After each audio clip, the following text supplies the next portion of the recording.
हथवा में लाली लाली मेहंदी लगाइलू, लिख लेलू पिया जी के नाम। चली आई तो के दुल्हन बनाई, सुबह लेके चल जाइए मुर्जा, लेके चल जाइए मुर्जा।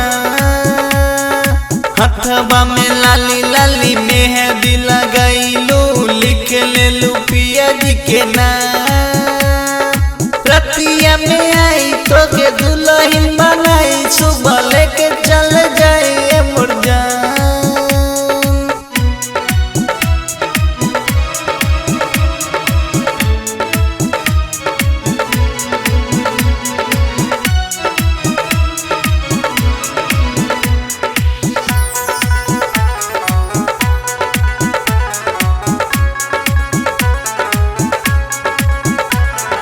जा तू ससुराल में खुश रही हा ए मोर जान, दुआ हम करी ले खुश रही हा ए मोर जान।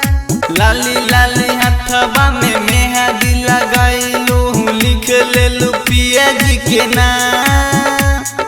रतिया में आई तो के दुल्हन बनाई, सुबह लेके चल जाइए मोर जान, लेके चल जाइए मोर जान। हथवा में लाली लाली मेहंदी लगाइलू, लिख लेलू पिया जी के नाम। रतिया में आई तो के दुल्हन बनाई, सुबह लेके चल जाइए मोर जान।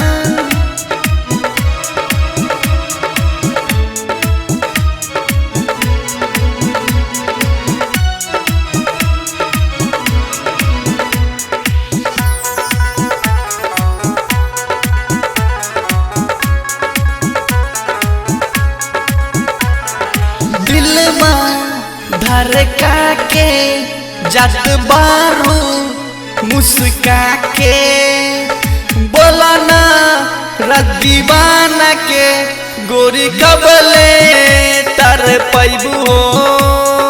चंदन लाल पिया के दिलवा दुखाइल, तू लिख लेलू पिया जी के नाम। रतिया में आई तो के दुल्हन बनाई, सुबह लेके चल जाइए मोर जान, लेके चल जाइए मोर जान, लेके चल जाइए मोर जान।